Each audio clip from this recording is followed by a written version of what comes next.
We'll be starting our second session immediately, and the title for the second session is 50 Years of the Pakistan Constitution, in conversation with Heather Butt, who's a lawyer. I think ہم یہاں سے start کرتے ہیں ابھی سے کہ آج جو ہمارا ڈسکشن کا ٹاپک ہے وہ ہے 50 ایئرز آف دا کانسٹیٹیوشن. سو اس سے تھوڑا سا آئیڈیا ہو جاتا ہے کہ ہم کانسٹیٹیوشن پہ، کانسٹیٹیوشن کی ہسٹری پہ، اور کس طرح کی کیا اسٹرگلز رہی ہیں آؤٹ سائڈ دی پارلیمنٹ، کس طرح سے لوگوں کی جدوجہد رہی ہے، کس طرح سے یہ جو آئین ہے یہ ڈیولپمنٹ اس کی ہوئی ہے، اور کتنا ضروری ہے کہ ہم آج جب پاکستان ایک کانسٹیٹیوشنل کرائسس سے گزر رہا ہے، اور ہم نے تاریخ کے اندر دیکھا کہ پاکستان کو بار بار سسپینڈ کیا گیا، بار بار اس طرح کا تاثر دینے کی کوشش کی گئی کہ جس طرح سے آئین کی اہمیت نہیں ہے، اس طرح سے امپورٹنس نہیں ہے، آئین کو dustbin of the history میں پھینکنے کی کوشش کی گئی. تو آج ہم اس پہ بات بھی کریں گے کہ کیوں ضروری ہے، کتنا ضروری ہے آئین کسی بھی ملک کے لیے، اس کی کیا اہمیت ہے اور یہ کیوں میٹر کرتا ہے. اور اس کے بعد ہم یہ بھی دیکھیں گے کہ جو فنڈامنٹل رائٹس ہیں کانسٹیٹیوشن کے اندر جو لکھے ہوئے ہیں، اس کے اوپر ہمیں کلیئرلی نظر آتا ہے کہ ابھی تک کسی قسم کی اس طرح سے ہماری ریاست کے اندر امپلیمنٹیشن جو ہے وہ نظر نہیں آتی. ہمیں ایسے لگتا ہے کہ جس طرح سے جو فنڈامنٹل رائٹس ہیں وہ آج سسپینڈڈ ہیں. تو ہم اس پہ بھی دیکھیں گے کہ کون سے ایسے پولیٹیکل ایکٹرز ہیں، کیا پولیٹیکل پارٹیز ہیں، بار کا کیا رول ہے ان تمام تر فنڈامنٹل رائٹس کو انفورس کرانے میں. اور پھر اس کے ساتھ ساتھ جو بہت اہم اور ضروری بات ہے آج کہ ہم دیکھتے ہیں کہ جوڈیشری کے اندر جو اپوائنٹمنٹ ہیں وہ کس طرح سے ہوتی ہے، اور وہ کیا کردار ہے جو آج ہماری کورٹس جو ہیں وہ کانسٹیٹیوشنل کرائسس جب بھی پاکستان کے اندر آتا ہے اس میں ان کا کیا کردار رہتا ہے، اور جو ججز کی اپوائنٹمنٹ ہے اس کا کرائٹیریا کیا ہے، اس کی سلیکشن کا طریقہ کار کیا ہے. اور ایک پاکستان جو کہ ایک کثیر القومی ملک ہے، تو یہاں پر جو ڈیولوشن کا سوال ہے وہ ہمیشہ ہماری پالیٹکس کے اندر اہمیت کا حامل رہا ہے کہ کتنا ضروری ہے کہ ہر قسم کی جو ڈیولوشن ہے وہ یہاں پر ہو، اور اس میں ہمیں جو چھوٹی قومیتیں ہیں ان کی بہت جدوجہد نظر آتی ہے. تو اس مختصر سے تعارف کے ساتھ جو آج کا ہمارا ٹاپک ہے اور جن چیزوں پہ ہم ڈسکشن کریں گے، میں چاہوں گا کہ ہم اپنے پینلسٹ کا تعارف کروانے کی طرف بڑھیں.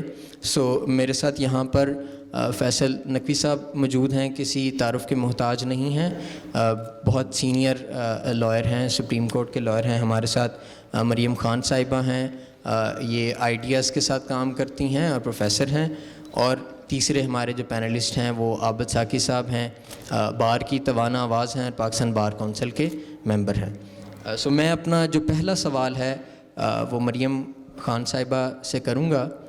سو میرا کویشچن آپ سے یہ ہے کہ ہم نے یہ دیکھا کہ پاکستان کے اندر جو اگر 71 کے اس طرح سے ڈبیکل کی بات کریں تو اس میں لیگل فریم ورک کے اندر ایک بہت بڑی جو پرابلم ہمیں نظر آتا ہے کہ وہ کانسٹیٹیوشنل کرائسس بھی تھا ایک طرح سے، کہ جو کنسنسس اس طرح سے بن نہیں پایا کسی قسم کا. اور پھر اس کے بعد ہم دیکھتے ہیں کہ کانسٹیٹیوشن کو بار بار سسپینڈ کیا گیا، بار بار اپنے طریقے سے اس کو ٹریمپل کر کے استعمال کرنے کی کوشش کی گئی، لیکن کانسٹیٹیوشن کی اہمیت کم ہونے کی بجائے آج بھی جو کانسٹیٹیوشن کی اہمیت ہے وہ بڑی ہے. اور ہمیں پھر یہ بھی تاثر نظر آتا ہے کہ جب بھی کانسٹیٹیوشن کے اوپر بات ہو تو یہ سمجھا جاتا ہے جیسے صرف یہ جو ڈیبیٹ ہے اس کا تعلق صرف اور صرف پولیٹیکل ایلیٹ سے ہے اور ان کے سوالوں کے ساتھ یہ ساری چیز منسلک ہے. تو میرا آپ سے یہ سوال یہ ہے کہ کتنا یہ ضروری ہے اس کی انڈرسٹینڈنگ ہونا کہ کانسٹیٹیوشن کیوں میٹر کرتا ہے اور اس کو ہمیں کیوں جو ہے وہ سیریسلی لینا چاہیے، اس کی امپورٹنس کیا ہے. تو میں چاہوں گا کہ آپ اس پہ بات رکھیں. Thank you. جی السلام علیکم. Can you hear me? آواز آ رہی ہے؟ ٹھیک ہے. Thank you so much. Just a word of thanks to the organisers of this think fest. Also Haider کی میں شکر گزار ہوں فار ونڈرفل انٹروڈکشن. اور میں بات کرنے سے پہلے یہ کہنا چاہوں گی کہ مجھے کہا گیا کہ آپ you will be the opening speaker, تو تھوڑا سا زیادہ پریشر ہے because I am sitting with 2 constitutional experts on either side. تو جب آپ کانسٹیٹیوشنل